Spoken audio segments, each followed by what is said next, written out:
नमस्कार, आप देख रहे हैं वॉइस ऑफ रिपब्लिक और मैं हूं आपके साथ कोमल सिंह। आज की 5 बड़ी खबरों में देश और प्रदेश की हर बड़ी हलचल पर होगी हमारी खास नजर। राजनीति, प्रशासन, कानून व्यवस्था और आम जनता से जुड़े तमाम बड़े मुद्दों की पूरी तस्वीर आपको बताएंगे बिना घुमाए, सीधे और साफ अंदाज में। तो चलिए शुरू करते हैं आज की 5 बड़ी खबरें।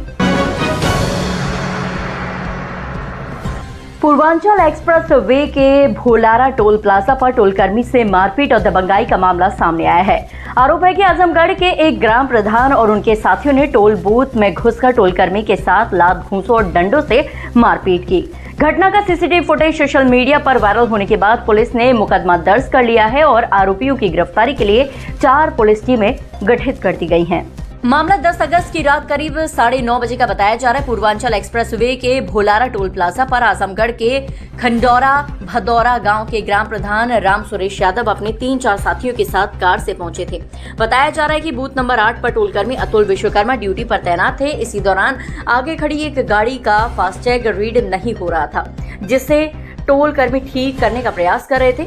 आरोप है कि इसी बात को लेकर ग्राम प्रधान और उनके साथियों ने टोल कर्मी के साथ गाली गलौज शुरू कर दी। इसके बाद बैरियर हटाकर निकलने का प्रयास किया गया। टोल कर्मी ने जब उन्हें रोकने की कोशिश की तो 3 लोग टोल बूथ के अंदर घुस गए। इसके बाद टोल कर्मी अतुल विश्वकर्मा के साथ डंडों, लात और घूंसों से मारपीट किए जाने का आरोप है। पूरी घटना टोल प्लाजा पर लगे सीसीटीवी कैमरे में कैद हो गई, जिसका फुटेज अब सोशल मीडिया पर वायरल हो रहा है।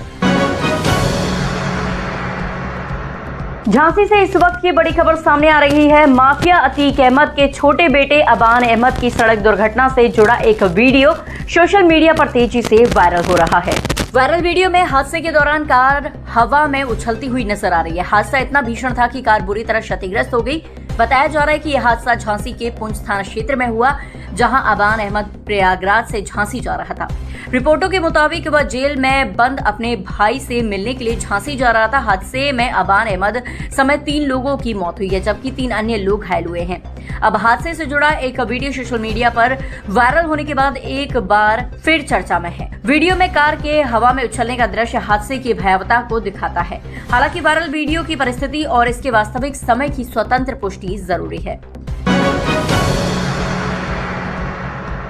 एटा में आज देशभक्ति और राष्ट्रीय एकता का जोश देखने को मिला। जिलाधिकारी अरविंद सिंह के नेतृत्व में प्रशासन और आम लोगों ने मिलकर तिरंगा बाइक यात्रा निकाली।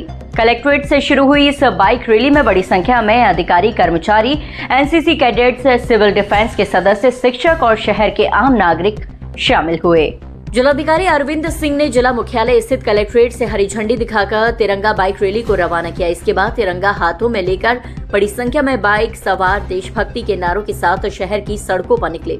रैली में शिक्षा विभाग, ट्रैफिक पुलिस, स्काउट गाइड सहित प्रशासन के विभिन्न विभागों के अधिकारी और कर्मचारी भी शामिल रहे। एनसीसी और सिविल डिफेंस के सदस्यों ने भी रैली में बढ़ चढ़ कर हिस्सा लिया। देखिए, जैसे कि हर घर तिरंगा अभियान के तहत पूरे सप्ताह ही हम लोग विभिन्न थीम पर जो है जनमानस में उत्सुकता, कौतूहल और सबसे प्रमुख बात है कि जो स्वाधीनता आंदोलन था उनके मूल्यों को लेकर करके पुरानी पीढ़ी, नई पीढ़ी सभी लोग इसमें आत्ममंथन करें, वो चेतना जागृत हो रही हो।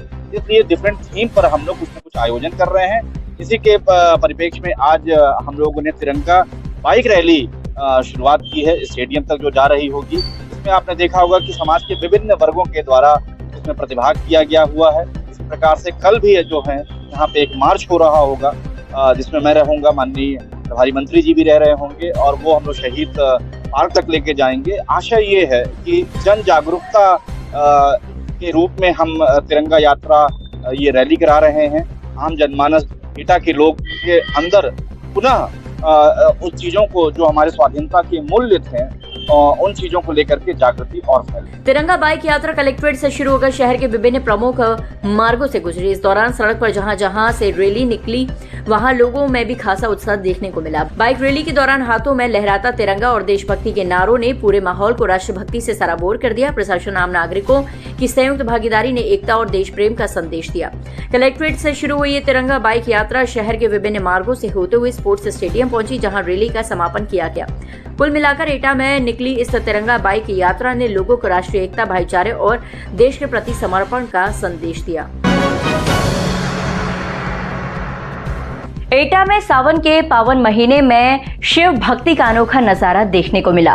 सरस्वती विद्या मंदिर के सैकड़ों नन्हे मुन्ने बच्चों ने कंधों पर छोटी छोटी कावड़ सजाई और भोलेनाथ की जयकारों के बीच कावड़ यात्रा निकाली। रंग बिरंगी पोशाकों में सजे बच्चों की भक्ति ने हर किसी का ध्यान अपनी ओर खींच लिया। दरअसल सरस्वती विद्या मंदिर के नन्हे कावड़िए अपने अपने घरों से गंगा जल लेकर विद्यालय पहुंचे। यहां से बच्चों ने छोटी छोटी कावड़ अपने कंधों पर उठाई और बम बम भोले के जयकारों के साथ पैदल कावड़ यात्रा शुरू की। कावड़ यात्रा के दौरान बच्चों में गजब का उत्साह देखने को मिला। कोई रंग बिरंगी पोशाक में नजर आया तो किसी ने फूलों से सजी कावड़ अपने कंधों पर उठा रखी थी।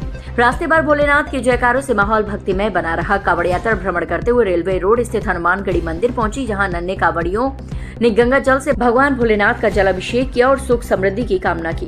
नन्हे कावड़ियों की इस यात्रा को लेकर सुरक्षा के भी पुख्ता इंतजाम किए गए थे। कोतवाली नगर पुलिस के साथ अतिरिक्त पुलिस बल तैनात रहा ताकि कावड़ यात्रा शांतिपूर्ण तरीके से संपन्न हो सके। इस दौरान पालिका अध्यक्ष सुधा गुप्ता और प्रतिनिधि पंकज गुप्ता ने नन्हे कावड़ियों का स्वागत किया और उनका उत्साह बढ़ाया। ये सावन का माह जो है बहुत ही पवित्र माह है, हमारे भोलेनाथ को मनाया जाता है और बहुत ही सरल स्वभाव के हमारे भोलेनाथ बहुत ही कम पूजा पाठ में प्रसन्न होते हैं। सावन के महीने में बहुत उत्साह है, कांवड़ लेकर आ रहे हैं लोग, बहुत दूर दूर से पैदल चल रहे हैं और हमारे छोटे छोटे हमारे शिशु मंदिर के बच्चे भी हैं, उन्होंने आज कांवड़ यात्रा में सहभागिता की है।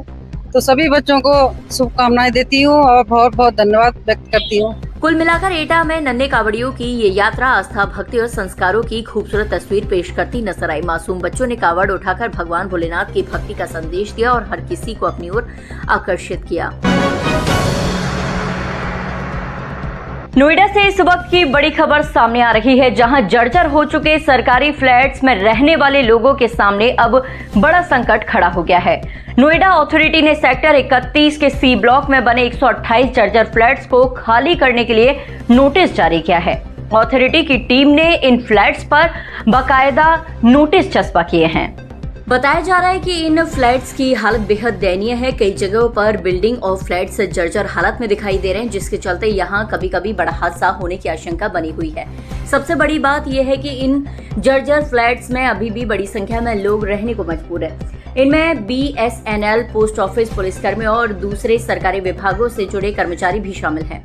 अथॉरिटी की तरफ से फ्लैट खाली करने का नोटिस जारी होने के बाद अब आवंटियों के सामने सबसे बड़ा सवाल है कि आखिर वह जाएं तो जाएं कहां। स्थानीय लोगों के मुताबिक लंबे समय से इन फ्लैट्स की हालत खराब है और मरम्मत की जरूरत है, लेकिन अब फ्लैट्स खाली करने के नोटिस ने उनकी परेशानी को और बढ़ा दिया है। हालांकि कैमरे पर अपनी बात रखने से कई आवंटी बचते हुए भी दिखाई दिए। सेक्टर 31 सी ब्लॉक के इन 128 फ्लैट्स की जर्जर हालत ने सुरक्षा व्यवस्था पर भी सवाल खड़े कर दिए।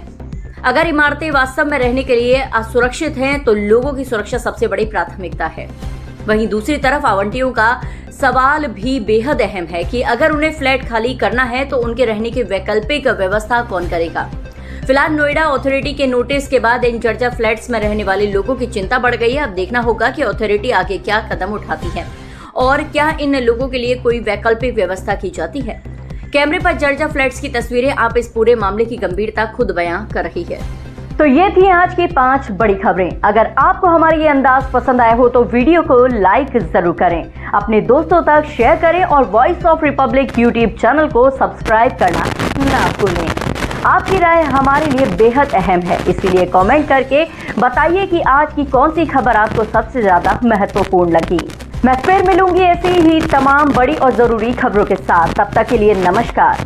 देखते रहिए वॉइस ऑफ रिपब्लिक, आपकी आवाज हमारा संकल्प।